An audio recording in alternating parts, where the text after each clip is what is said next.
Hello and welcome to another edition of the E-commerce Odyssey podcast. I'm here with Jason K. Williamson from Optimonk, and we're going to talk about how Shopify merchants can use SMS and email to increase their rate of return customers.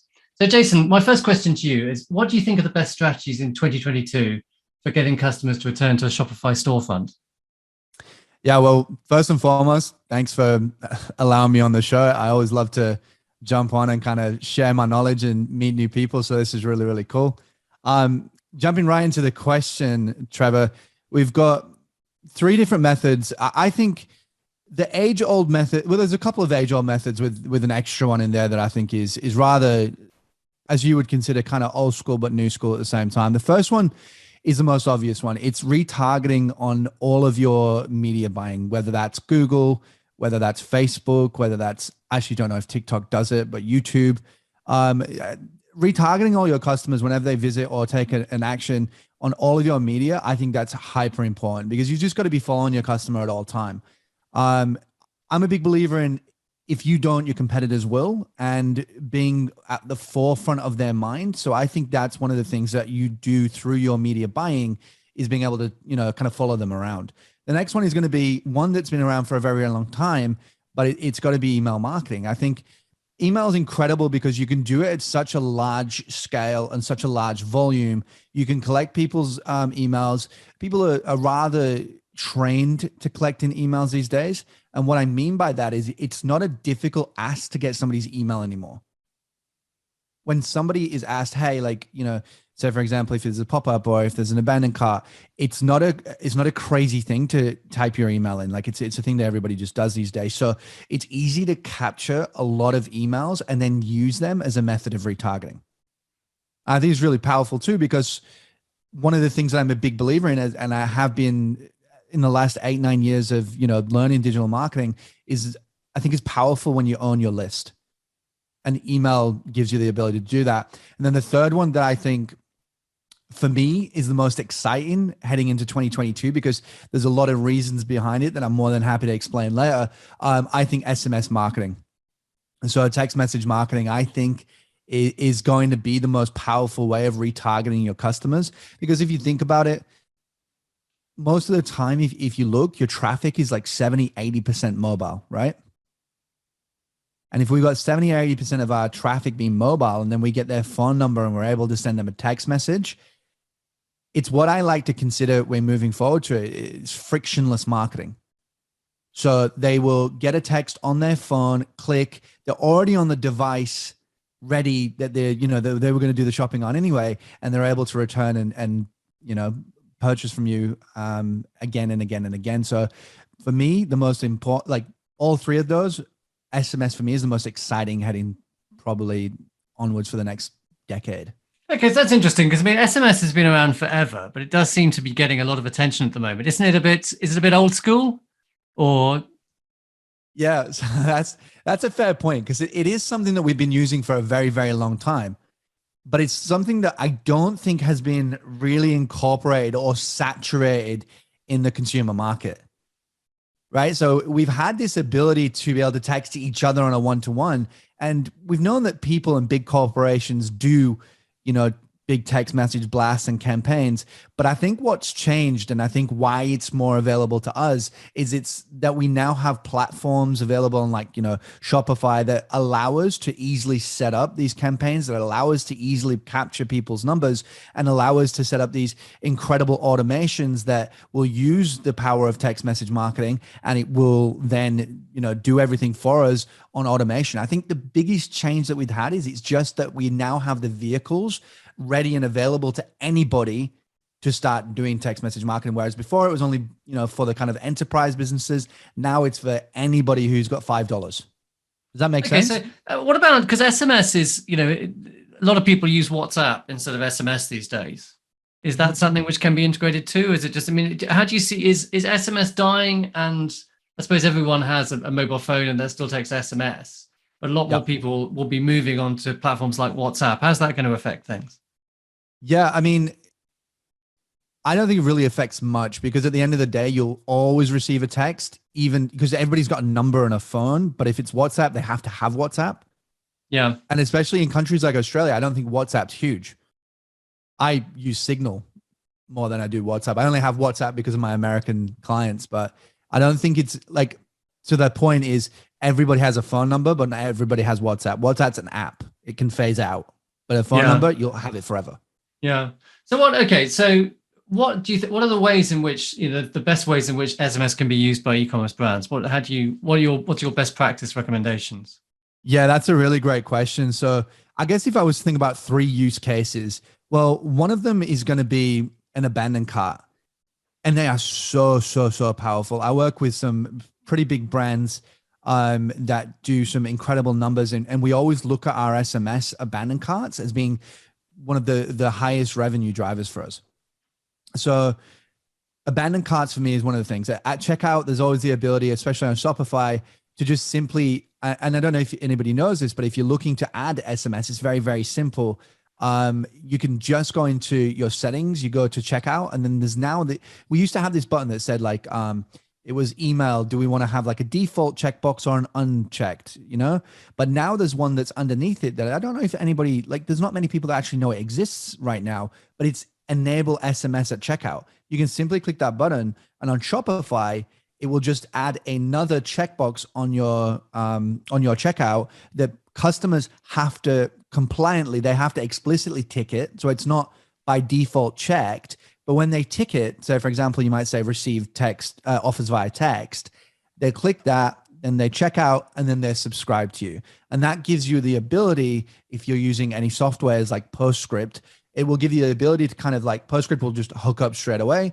And then you can set up an abandoned cart and literally anybody ticks that, gets through and doesn't, and all of a sudden they've got an abandoned cart text message. And that is super powerful because you can set that up within 20 minutes.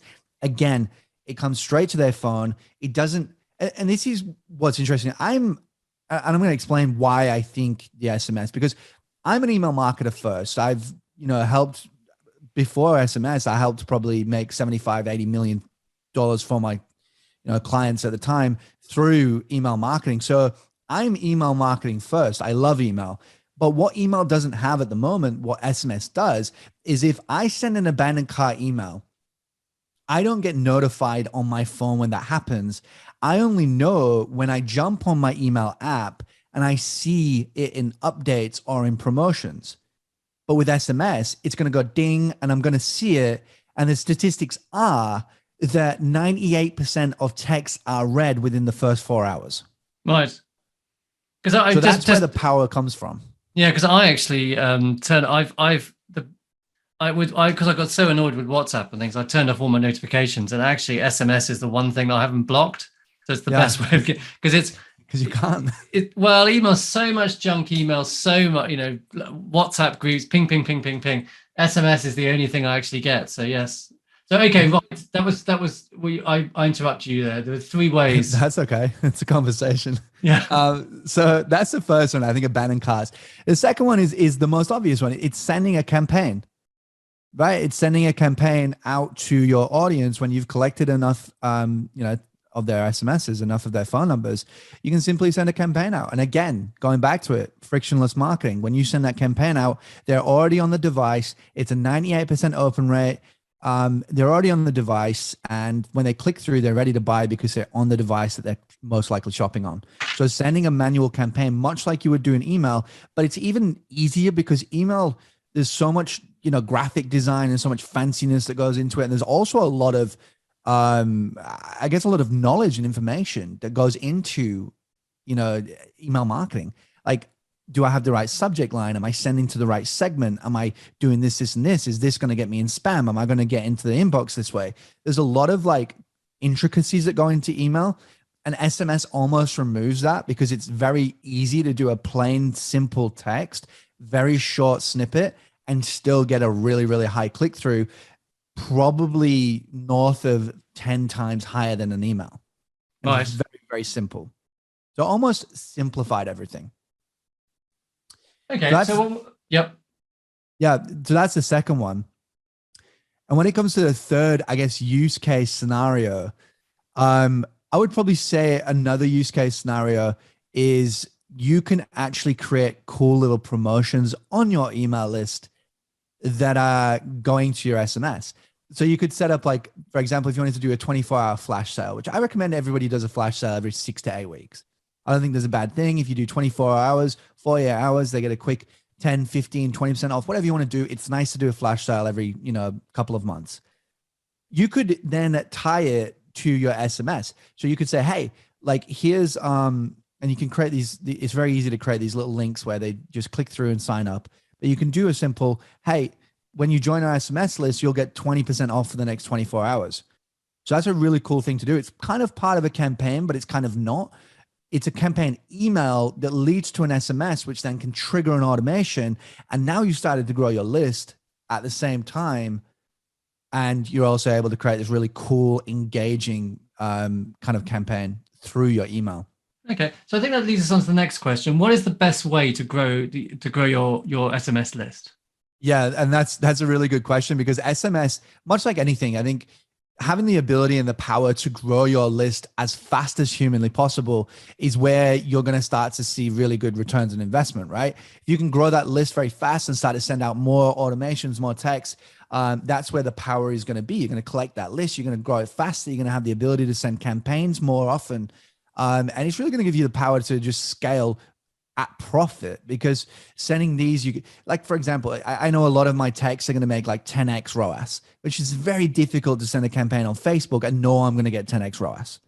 So it's really important to focus on list growth. And the number one way that I found, and leading into the story, I don't know if anybody knows, there's a guy called Davey Fogati.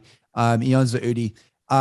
One time I jumped on a podcast with him and I kind of broke down everything that we're talking about right here. And he actually asked me on that. He says, Jace, how did you get into this? And I was like, funnily enough, it was you. So I used to be an email marketer, and Dave said to me, he says, hey, we really want to work together, but we have an email team. Do you do SMS? And I said, well, you know what? I can learn. I figured it'd be the same thing, right? It's very similar principles. So I went ahead and I started to learn, and I started to work on his brand, and I started to do SMS. And the one thing that we noticed is his brand was doing really, really well with email. And we wanted to create, well, actually knowing email, I knew that pop-ups were the best way to capture my website visitors and turn them into subscribers. But again, I didn't want to disrupt what he already had going, because he was making a lot of money through that method. And I thought, well, how can I still get a piece of that pie, but not disrupt it? And I came up with something that's called the Trojan Horse method. And I've used it for the last like maybe 8 months now. And it's contributed to north of 15 to 20 million in sales, because it's such a good method. We get the SMSs. And what it is, and if anybody's listening and anybody wants to learn how to do this, it's very, very simple. If you were to have a pop-up, and I choose OptiMonk. That's actually, funnily enough, how I got involved with OptiMonk, because I'd used them for the last 6 years. I use OptiMonk with every campaign that I ever build, because what it allows me to do is create these incredible, on-brand pop-ups where I'll capture their email. And why we call it the Trojan Horse is because I use that email as a Trojan horse to get their SMS. So it's very simple. The first step would be, if you were to offer 10% off or $10 off or whatever it is that you want to do, a nice offer to just get them to say yes. And once their buyer's resistance is down, it's much easier to get them to say yes again. That's, common kind of psychology of sales. And then I took kind of an inspiration from a drive-through. I was literally going to McDonald's one time, and I think I maybe was on a diet or something. And I was like, I'll just get a regular. I'll just get a medium. And I get to the drive-through, and the lady looks at me and she goes, hey, do you want to upgrade that for just $1? And instinctively, without saying, I literally just was like, yeah, sure. And I realized the power of, do you want to upgrade, and the power of choice, and also the power of the fact that I'd already said yes to being there, that it was much easier to get me to say yes again. So I took those same methods and I implemented that kind of in the middle step. So once you say yes to accepting the email, and you say, yes, I'd like the 10% off, there's a middle pop-up. So the second step of the pop-up that says, hey, would you like to upgrade that 10% to a 15%? Mm-hmm. And then you can also say things like join the SMS club, and you'll get a 15% code text to your phone. And then I simply have, using OptiMonk, we're allowed to use surveys. I create a survey, and I'm literally just saying this out loud. So if anybody ever wants to kind of listen back to this and try and repeat it, you could literally do it. But I'd create a survey that would say, yes, I want yes, I want to join, or no, thanks, 10% is fine. And the reason I use a survey, just so you know, Trevor, is because then in the back end, I can actually see physically, statistically, who clicks yes and no. And then if they say yes, I take them to another page that just says, hey, join the SMS club. And they just type in their phone number and hit submit, and that's it. It's a very, very simple method, but there's a couple of things it does is giving the customer choice. It allows them to feel like they're in control. And it's also not scammy. I don't know if you've ever done this, but my partner hates it. She'll go on like a fashion brand and they'll say, hey, do you want 10% off? And she says, yes, I do. So she types in her email and then she says submit. And then the next page, it says, hey, you're nearly there. To get your 10%, just enter your phone number. And it feels like very trappy. You know, you feel like you've been trapped. And that's one of the things I feel like this method doesn't do. Is it you're offering something to someone, offering something extra for them to give more information. Exactly. So you're upgrading their offer, but they don't have to. They have the power of choice. They can say no and they can keep their 10%, or they can upgrade to 15%. And then they have to give you their phone number, which is super, super juicy. So that for me is the best way of growing your SMS list fast and doing it in a very powerful way, because it's also connected with an automation. Like you would obviously do a welcome series through your SMS, much like you would with your emails. You would do the same thing with your SMS. And I would do a simple keyword reply. Postscript allows me to do that. And Postscript and so what is Postscript? Together. Sorry, before you carry on. Postscript is actually the software that we use. Postscript, they call themselves the Klaviyo of text message marketing. Okay. So it's the software that we use to create the automations or send the campaigns with our text messages. So I'm guessing there's a Shopify, a Postscript Shopify app. Yeah, exactly. It only works with Shopify. There's other methods if you want to do it with like WordPress, but I really niche down on Shopify because there's just enough people, you know, to kind of Shopify just works, doesn't it? It does work every time. It's so easy. I don't miss it. It used to be Magento. Don't miss it. Yeah. I got a couple clients on Magento. I think the 3.0 that came out, and it's been a nightmare in Klaviyo. Or is that a different one? We also got WordPress clients, and whereas they're doing really well, anytime that I want to add any of these types of extra retention models, it's really difficult. It's like nothing really works off the bat, but Shopify is just so simple. It's so powerful. And it's, again, like I said earlier with SMS, it's just brought it from enterprise to literally anybody with $10 can do it. So I think that's what's powerful. So yeah, I use Postscript and Optimonk combined. And Optimonk, actually, I was working with them a little while back. I think you said something about you didn't want to cannibalize your email list, right? Yes. So let's do. I've got a question first, right? Because you said, sure. What are the pitfalls of email marketing? Oh, sorry, SMS marketing. SMS, yeah. Let's do, because you said there were some serious ones. So let's hear about that first. That's a really good point. Yeah. So as I'm getting excited about SMS marketing, and I do, one of the things that we do have to be very, very aware of is SMS is a very, very dangerous marketing channel. Now, that sounds scary. Don't get worried. If you're doing it correctly, it's actually a good thing, because what it means is that other brands that are saturated in the market and doing things wrong, you know, like email, like you said, you've got a folder full of spam. With SMS, if you do that and you do spam people and you send text messages to people that the word is non-explicitly consent to you, and I'll break that down. It just means that they have to very clearly understand that they're subscribing to your text message marketing. Again, that's why on the checkout, it is by default unchecked, and you cannot get them to sign up for your SMS unless they press that button and physically say, I want to join your SMS. Shopify to pre-tick the box. Yeah. Okay. And that'll be below like your phone number kind of field. So it's where email's at the top, it goes at the bottom. Yeah. So you physically have to tick it. And what that means is that the consumer, the customer totally understands what they signed up for. And I think if I was to wrap it all up, that's what it needs to be, is that your customer needs to clearly understand what they're signing up for. Again, when I use Optimonk and I create my pop-up on the third page, when they say yes, I have very clear terms of services and very clear marketing language that lets them know that they are in fact signing up for an automated text service, and I will market to them through my SMS. Okay, so what are the pitfalls if you don't do that? I mean, I suppose if you use Shopify, then you don't have this problem because it's already, they have the option to tick. But what do people do, which means they fall foul of things? So just the biggest one is going to be the compliance side of things. So the pitfall is that if you send a text message non-compliantly, if you send a text message that you didn't explicitly get consent and you've kind of done it a little bit sneaky, right? You know, those brands that are like, oh, like, I don't really mind. Like I got their SMS. They don't really know, but it's okay. I'm still going to market to them. The pitfall is that the fine per text message sent is $500 US to $1,500 per text. So that's just in the US, or is that in EU as well? Or it's all around the world, really. I mean, GDPR is a thing, and TCPA, compliance is. It's really. I'm pretty sure if you're doing it to the USA, they can still chase you no matter where you are in the world. Okay, so it's a bad idea. It's something to avoid. It's something you definitely want to avoid, and again, it's a good thing as well because it means that the crappy marketers that don't care about those types of things won't be able to get away with it, because there has been, I think Victoria's Secret got slapped with a $5 million US fine for non-compliant text message. So the way to avoid that is to, if you're starting off SMS marketing, just to do it just through Shopify, just collect your emails through the checkout on Shopify and you should be okay.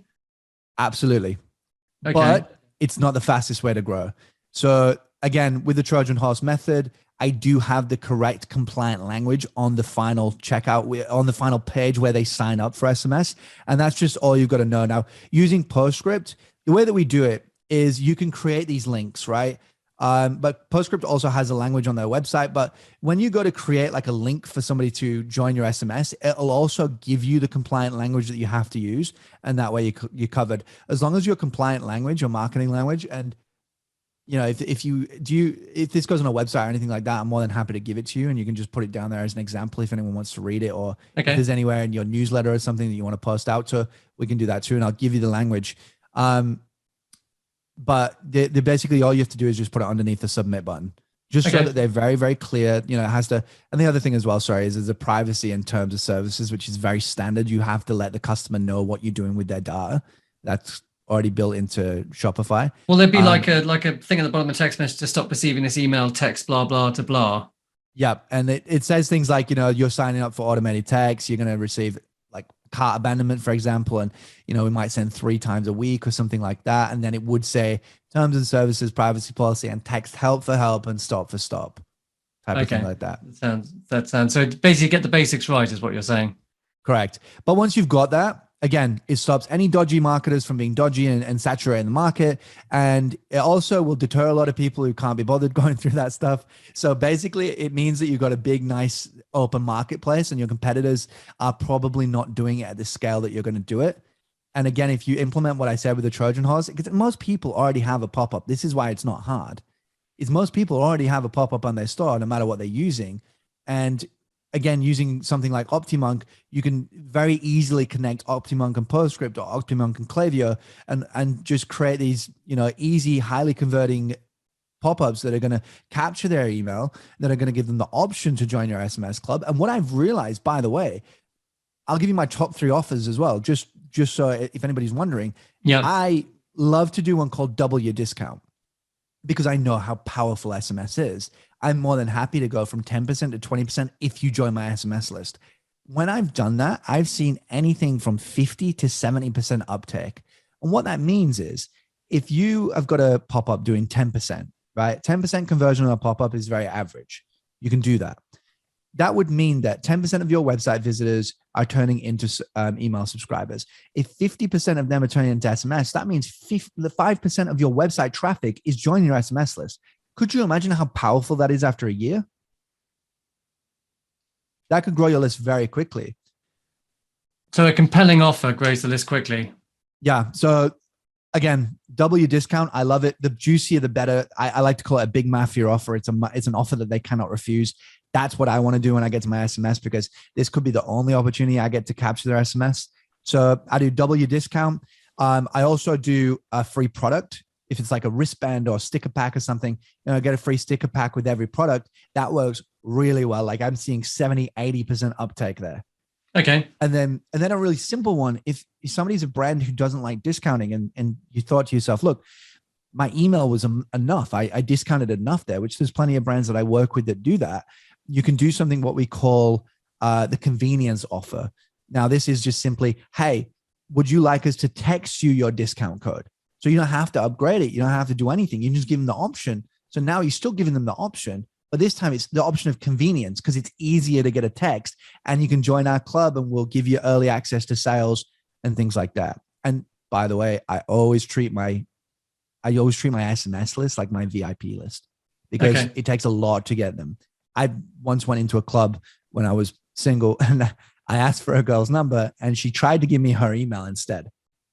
That's how easy it is to get an email. Is a girl nearly gave it to me in a club versus getting her phone number was very, very difficult. So what I mean by that is a phone number is a very personal, it's a very intimate thing. It means I have direct access to you. So I like to respect that by sending them early access sales. I might do it 24 hours before it goes live to the public. Okay.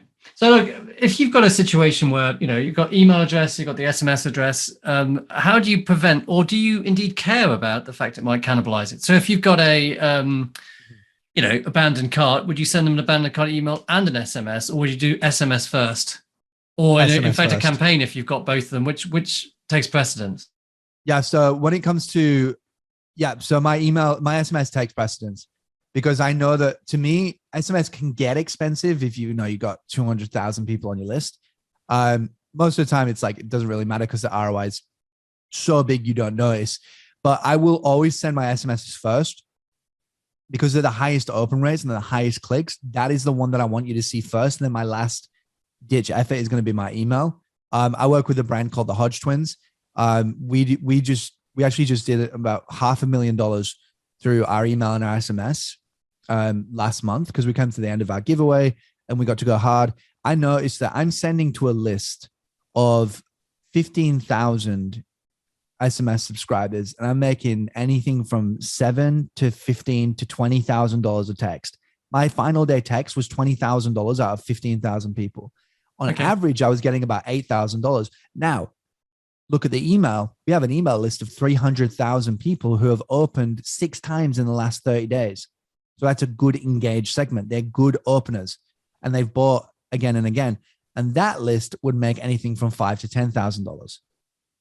So even though I try to differentiate my offers. My SMS it's a different conversation, but it could be the same offer because SMS is very intimate. It's very conversational. I'm going to speak like I'm the brand owner. I'm going to speak like I'm the influencer. I'm going to speak like I am a person speaking to a person, not these SMSs that are in full caps look like final day, last chance sale, don't miss out. I'm going to take a more conversational route. So even when I do send my text, it's not identical to my email. So it doesn't cannibalize because it's not the same message. Ultimately, it's the same goal, but it's a different message. So you wouldn't cannibalize by sending different messages? No. So if you had someone on the email list and the SMS list, would you send them both? They'd get an email and an SMS? Yeah, absolutely. It just gives us multiple touch points. It's much like, would you advertise on Google and Facebook at the same time? Oh, good. It's a good analogy. But what about an abandoned cart email? I mean, if someone's abandoned cart, would you send them, because that's not a campaign, would you send them both or just one? See, I do my abandoned carts on my SMS because most people, it's hard to get their SMSs. So most people, we don't have their SMS. So I know there's not going to be many people who get it, but I'll do 20 minutes automation reminder for an SMS. And then I'll do maybe like 35, 40 minutes for an email. So my hopes is you got the SMS, you had 20 minutes to complete the checkout. If you didn't, I'll continue on with my usual email. I could get tricky if I really wanted to and exclude people from the first email, but I just don't care. Okay. It's not going to make a difference. So it's okay. What in terms of platforms, what do you recommend in terms of platforms for running campaigns? Both email and SMS. Should it be combined? It's a good question. Should you have a single platform to do both of it, different platforms? What's the best practice, do you think? Yeah, I mean, it's a really great question, but my question to you is, if you hurt your knee, who would you go to? You go to a knee surgeon, wouldn't you? Go to a doctor. You go to a doctor, but he'd send you to a knee surgeon. Somebody who specializes in knees. And it's the exact same thing here. Is Klaviyo specializes in email. They have done for a very, very long time. They want to get into SMS, but any platform that says they do both, only do it both of them average or well, but none of them do it exceptionally. The ones that do it exceptionally are the ones that focus on it, harness their craft, and that's all they do in day out. So my preference for email is always and forever going to be Klaviyo. If I want to send my email campaigns, if I want to create my automations, it's got to be Klaviyo. I think it's the most phenomenal platform. I've generated $80 million plus with Klaviyo. So I think it's such a phenomenal platform. It's very easy to set up. The user interface is easy. Everything is simple and it's just powerful. It works straight away. I love Klaviyo, but I wouldn't push their SMS. They have the power to create an incredible SMS platform, but they just aren't focused on SMS like another brand is. So there's a couple of other brands that I would use for SMS instead. The first one being Postscript. I'm a massive avid user of Postscript simply because I have tried the likes of SMS Bump. It wasn't for me. I tried via SMS. It wasn't for me. I tried Klaviyo. It wasn't for me. The only time I get consistent day in, day out results that are gonna, I put money back guarantee on this stuff. The only way that I'm confident in doing that is when I use a platform called Postscript. They call themselves the Klaviyo of SMS, and they're super powerful. It's again the same thing. Easy as heck to set up. It's very, very powerful, and it gets results really quickly. Okay, so horses for courses is what you're saying. Mm-hmm. As you do. Exactly. Great. Okay, well, I've got one final question for you. It's a bit fluffy. I like to ask a fluffy question at the end. What has inspired you recently? A book, a film, a change of government? Really good question.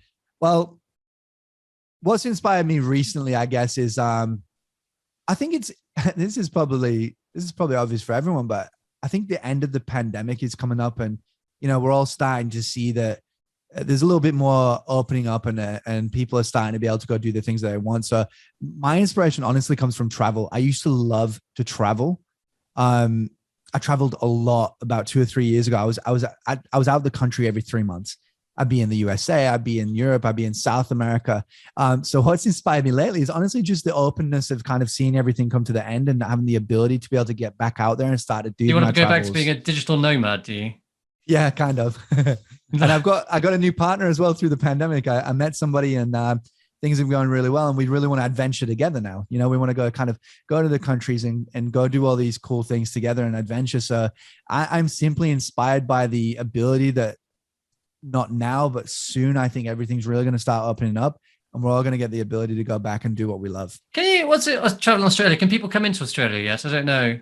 They can now. Yeah. It opened up about, I think, a month ago that anybody and everybody can enter. You just need a negative PCR. So that's really cool. Australia's quite opened up and allowed tourism again, which is nice. Okay. I should come to Australia. Never been. Yeah, you should. You'd love it over here. Don't come in winter though. Come in summer. Well, your winter is our summer. I mean, not really. You're from the UK. I mean, what's it like? What's the okay? So what in your winter? What's the kind of lowest temperature you'd get? We do get to about 2 or 3 degrees. Oh, right. So it can be quite cold. Yeah, it can get really cold. I mean, again, I'm from the UK originally, so we don't get snow here, so it doesn't get quite that cold. But our winters are very cold lately. I think they've got colder the last 5 years. They seem to be getting colder and colder winters. But I would strongly suggest if you do come, and I'm sure you would absolutely love it in Australia, my recommendations is Sydney and Melbourne every single time. So much fun, such incredible places, but 100% go in the middle of summer because it's a blast. Like Australia really closes down in winter. We're not very winter people. Mm-hmm. Everybody hibernates, all the cafes, all the restaurants, we're just very low key. But when summer comes, it's like pie central in Australia. They just love it. Everybody gets out. Everybody's doing things. It's amazing. Cool. Great, Jason. Great talking to you, and lovely to hear about your experience with SMS and email. Thank you so much for having me. I'm hopeful that anybody watching this got some value. And seriously, if you just listen to what I said, you can honestly do exactly what it is. No, thank you. You've been very open with your advice. I think it's been very useful. Thank you. I'm glad. I really try and be valuable to people. Great. Thanks. Bye-bye.